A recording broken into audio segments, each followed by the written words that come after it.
This is that LA lifestyle right here. Wow, this is amazing, bro. I didn't even know you could get this in New York. It's a beautiful day in New York City, and we are in a 2019 BMW i8 Roadster on our way up to Harlem to pick up John Henry of Harlem Capital and the Viceland show Hustle. At 18, I started my first company, and within 2 years, I successfully sold that company. Now I'm working with small entrepreneurs to help them navigate the world of building their own businesses. So John's done such impressive things at such an early age. I wanted to take him today to not only to see a neighborhood that's also been gentrifying, but to see something impressive. So I picked the Penthouse at 1 John Street in Dumbo. John, Woo! How are you? Suicide. What's going on, brother? Good to see you. Nice to meet you. Come on in, let's go for a We're ride. taking a ride in this? We're going for a ride. Nice and smooth. All right, we ready. Should I show you around Harlem? There's style, there's history, there's culture, there's food. Right now we're at the Red Rooster, just finished us some lunch, but I'm gonna show you around my hood through my lens. Cool? Can't wait, let's go do it. Let's do it, bro. This is Lenox and 125th. This is the heart of Harlem right here. This is where all the magic goes down. And this little part of Lenox is known as Malcolm X Boulevard. This is where, you know, he would hold his congregations. Martin Luther King walked these streets. You know, famously, Malcolm had a rally here at this church. You see all these big, beautiful churches and historic brownstones. This is the charm that drew me to the area. How did you get into real estate investing? You know, I actually was exposed to it because, so I used to run a not-for-profit here in Harlem, and one of my biggest backers come from a big real estate family.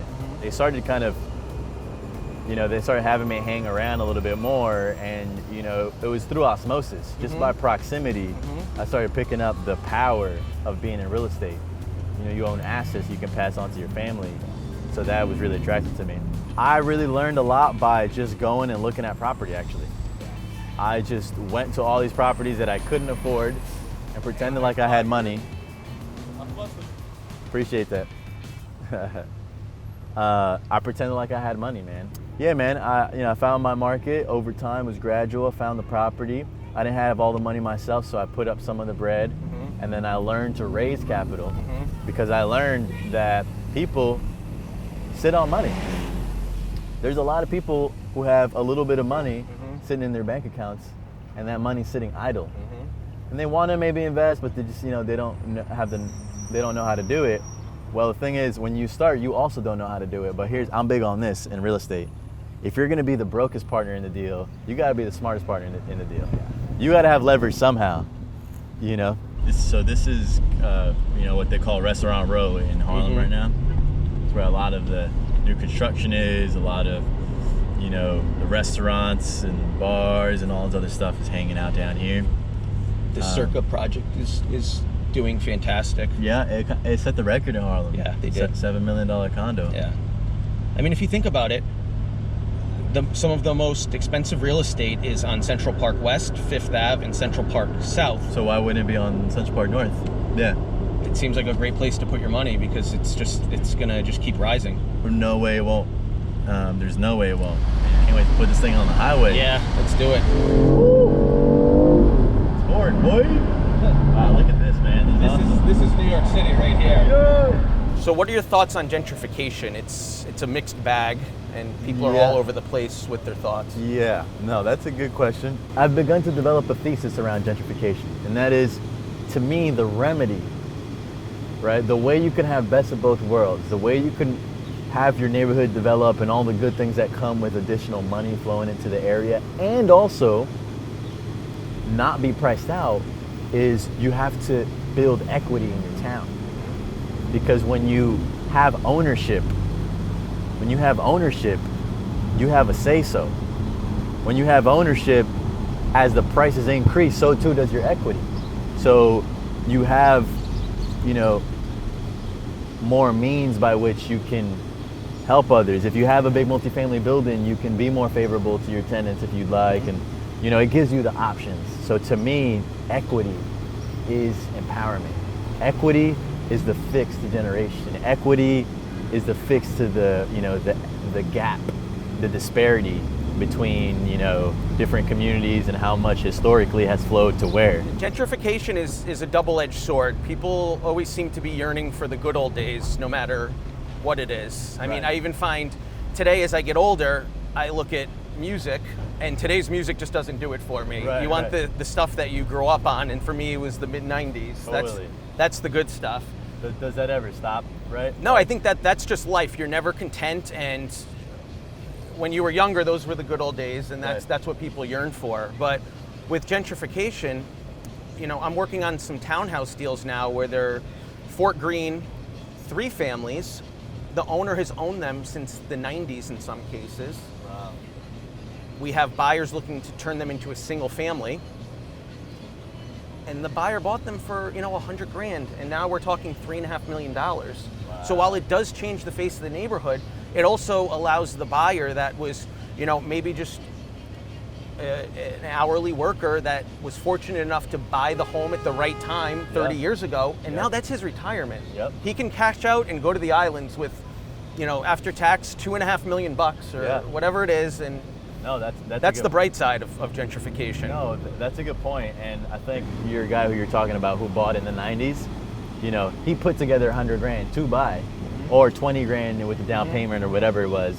And so that's where I think it gets tricky with gentrification. It's like, all right, yeah, we did have a time in Harlem where everything was a steal and now everything's going for $4 or $5 million, but you know, not enough of the local constituents bought. And so now that the values go up, you know, the local constituents are not the ones participating in the upside. And so, you know, I think we're in agreement here. Like, we love neighborhoods developing and we think it's good for the area.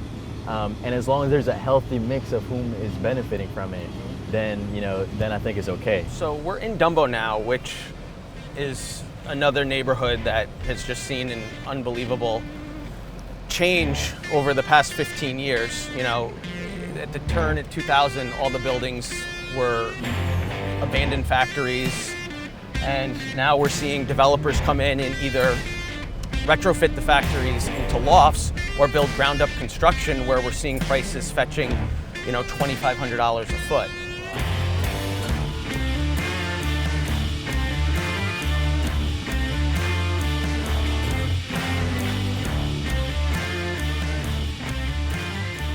Loving this entrance already. Wow, look at this. If you're a real estate aficionado, then you're loving this. I mean, I love, like, they created a little overhang so it feels kind of private, cozy, you're looking out, you know what I'm saying? Efficient use of space. Look at this open layout. All right, you brought me to a good one. Let's go do it. So we did the cars, now it's time to do the condos. Welcome to Penthouse C. 6.495 million, just shy of 2,600 square feet, 3 bedrooms, 750 square feet of outdoor space. This is incredible. Are you kidding me right now? An interior courtyard? Wow. I had just put this up on my vision board, actually. Did you? I want green interior space on the inside of my home. Wow, look at this. You have it all here. You have the financial district all the way up to Harlem. So the penthouse is broken up over 3 floors. Right now we're on 12. Okay. Upstairs is the 750 square feet of private outdoor space. Wow. And then downstairs on 11 are 3 bedrooms. Let's go check those out. All right, let's do it. Being here just elevates my my vibration. You know, it gets me to kind of feel like what it would feel like to live here. Not a bad view for the kids. Unbelievable. Sit here and watch the ferries and boats go by all day. Yeah, this is awesome. So you have an ensuite bath for this room. Bedroom number 2, right here, again with ensuite bath.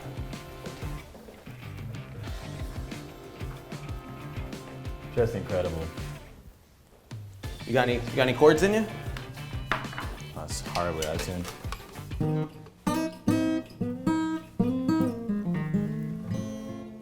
Out of tune, but it's the guitar, it's not me, all right? That was called Here I Am in a $6.5 million penthouse. Here we are in the master. So the shades throughout are controlled by a switch. Right now it looks like we're on a cruise ship. All you see is water. And voila. And here we have the master bathroom. Wow, look at this. Oh my It's incredible. gosh, this is amazing. Hand-carved stones in the floor. I mean, this is awesome. Dude, this bathtub is everything. Go ahead, give it a try. Are you kidding me right now? I love, like, to me, the detail that won me over is actually the lighting. Yeah, the down lighting under there. You feel like you're in a spa here. You do, man. One of the amenities in the building is the La Palestra spa downstairs on the lower level. So 6-inch white oak planks throughout the house, 10-foot ceilings throughout. So this is really special up here. 750 square feet of private outdoor space with a gas grill overlooking the skyline. Dude, I feel like I'm in like Mykonos, you know, like, oh my God. Such a cool vantage point. You're even with the bridge here. This is amazing. So you have ferry stops. Are you familiar with the New York Ferry? Yeah, but where's the stop here? So you have a stop right here, Dumbo Brooklyn Heights, and then it jumps over to Wall Street, and then heading north, it stops right here in the Navy Yard, South Williamsburg, North Williamsburg, Greenpoint, Long Island City, 34th Street. Right. So if you live here and work in Midtown, you could take a boat to work. Be there in 10 minutes. Yep. Kind of short white building underneath the bridge over there, underneath the Williamsburg Bridge. That's actually where I used to doorman. And fun fact, fun little story. I used to work the graveyard shift from 11 p.m. to 7 a.m. And I would sneak up onto the roof of the building like around 5 a.m., 5:30. And I would go to watch the sunrise. And I would catch that view, man. Same view that we're looking at now, but from up there. And I would just envision that someday, you know, I might be able to like, you know, own or, you know, just do big things. It's just kind of trippy to be now here. Looking back at it. Looking back at it. Kind of surreal. That's kind of where it all started for me, man. So the difference between there and right here, maybe a quarter of a mile, but in reality for me, it's been 8 years, right? Like the physical distance is not much, but the time that it took me to grow into the person to be able to even manifest the walkthrough in a place like this. The mental distance is 8 years, a lifetime away. Well, thanks for giving me a tour, man. My pleasure. What do you think of it? God, I think it's amazing. You know, I know about you, but it's got my energy up. You know, now I'm like, all right, this is awesome. Raising vibrations on Condos and Cars. And Condos and Cars, you know, and it's not about the whip and the sick crib, but it is about the person that you become in your journey to getting here. Thanks for coming for the ride today. Yo, Thank you for man. checking out the Thank crib. you. Now I'm gonna hop on the subway and I think we can give you a ride back.